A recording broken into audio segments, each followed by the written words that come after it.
Olá, meu nome é Martorelli Dantas, é bom estar com você aqui neste canal e podermos conversar um pouco. Ontem eu publiquei um vídeo em que eu abordava a ideia de karma e um querido amigo, nosso irmão Jaime Lielson, me escreveu pedindo para que eu me pronunciasse um pouco sobre a relação entre karma e maldição hereditária. A ideia de maldição hereditária é uma ideia que advém de algumas interpretações de textos bíblicos e que chegaram até nós através, principalmente, de uma tradição pentecostal que se manifesta fortemente nas décadas de 80 e 90 do século passado. Seria a ideia de maldição hereditária o conceito de que uma família estaria sob uma determinada maldição por um comportamento, uma escolha ou uma relação pecaminosa, maligna, que um determinado membro dessa família teve, e isso resulta que os filhos, os netos desta família acabariam crescendo ou vivendo sob esta maldição. Por várias razões, eu não acredito nisso. Mas eu acredito que possa existir o que eu chamo de karma hereditário. O karma hereditário, antes de entrar nisso, eu queria lembrar a você qual é o conceito de karma com o qual eu estou trabalhando.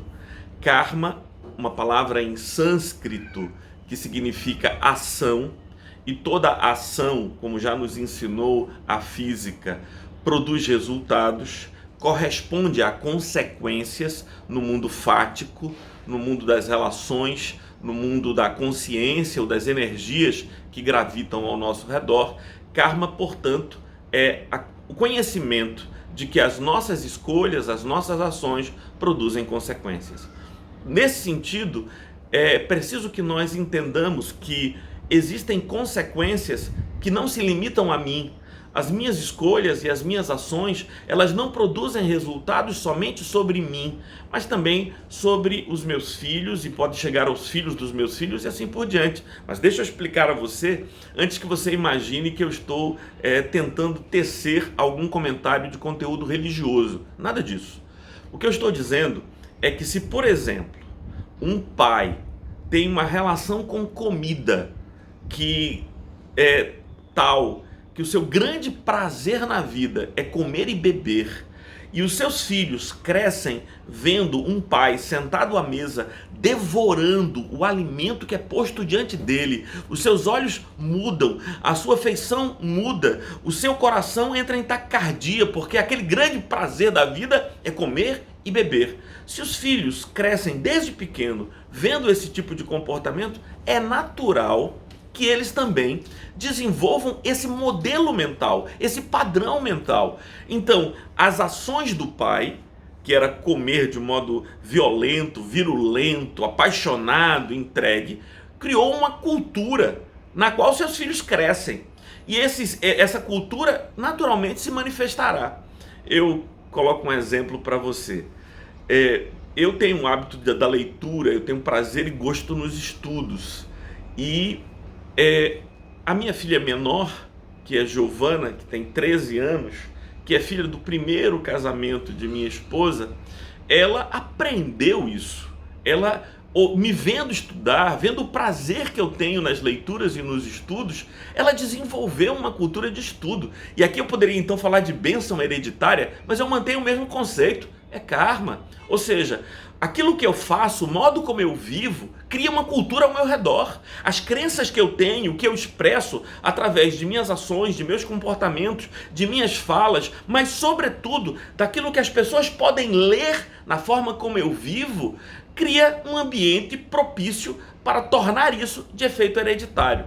Eu ouvi recentemente o Dr. Laí Ribeiro colocar uma coisa: muito do que se chama de doenças genéticas, elas são, na verdade, doenças que ele chama de epigenéticas, ou seja, são doenças que não vêm porque o meu pai teve câncer de pulmão, meu avô teve câncer de pulmão, eu tenho uma tendência a ter câncer de pulmão. Para um pouquinho e pensa como viviam o teu avô e como vivia o teu pai. Então, teu avô e teu pai viviam de modo que propiciaram esse resultado para a sua vida. É muito provável que se eu viver, me alimentar, fumar, ou ter os mesmos hábitos que eles tiveram, isso se realiza em mim. Eu não estou afastando completamente o conteúdo genético de algumas enfermidades, mas o que eu quero destacar para você é que existe um karma. E aqui eu queria chamar a atenção para dois aspectos e concluir esse vídeo com essas colocações. Em primeiro lugar, nós somos responsáveis por nossos comportamentos, e quando a gente toma esse comportamento, a gente deveria pensar não apenas em nós mesmos, mas também naqueles que estão observando o nosso comportamento, e essa observação vai fazer com que eles se comportem do modo como nós estamos ensinando que se deve comportar, porque a gente não ensina os nossos filhos e netos como eles devem se comportar pelo que dizemos, mas pelo que eles veem em nós. Nós não ensinamos o que sabemos, ensinamos o que somos. Essa é a primeira verdade que eu gostaria de dizer a você. Em segundo lugar, quer você creia ou não em maldição hereditária, em karma hereditário, eu quero dizer que isso é mutável, que é possível quebrar as maldições hereditárias e é possível quebrar esse karma hereditário por uma razão muito simples. Isso não está escrito em nenhum lugar, isso é o resultado de tuas ações, de tuas escolhas e teus comportamentos. Você é a única pessoa que pode mudar a si mesmo. As mudanças profundas, elas acontecem de dentro para fora. É como se a chave só pudesse ser virada do lado de dentro e você tem a chave. E eu acredito que com a bênção de Deus, com fé, acreditando realmente na tua capacidade, no teu potencial de mudar a tua vida, a vida de tua família e a vida de teus herdeiros, você pode deixar uma bênção para eles. A bênção de viver com valores, de viver de modo ético, de viver de modo iluminado. Deus abençoe a todos nós, paz e bem.